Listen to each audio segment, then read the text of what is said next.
திருப்படல்கள் 138 1-3 மற்றும் 6-8 முடியே.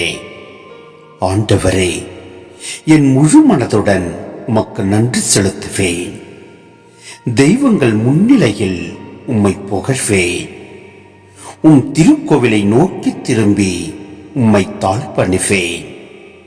உம் பேரன்பையும் உண்மையையும் முன்னிட்டு உமது பெயருக்கு நன்றி செலுத்துவேன். ஏனெனில் அனைத்திற்கு மேலாக உம் பெயரையும் உம் வாக்கையும் மேன்மையுற செய்துள்ளீர். நான் மன்றாடிய நாளில் எனக்கு செவி சாய்த்தீர். என் மனதிற்கு வலிமை அளித்தீர்.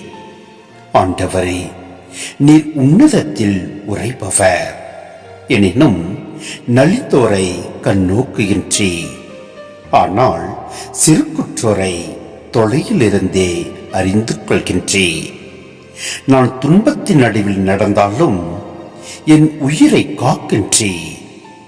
என் எதிரிகளின் சினத்துக்கு எதிராக உமது கையை நீட்டுகின்றேன். உமது வலக்கையால் என்னை காப்பாற்றுகின்றேன். நீர் வாக்களித்த அனைத்தையும் எனக்கென செய்து முடிப்பேன். ஆண்டவரே, என்றும் உள்ளது உமது பேரன்பு. உன் கைவினை பொருளை கைவிடாதேயும்.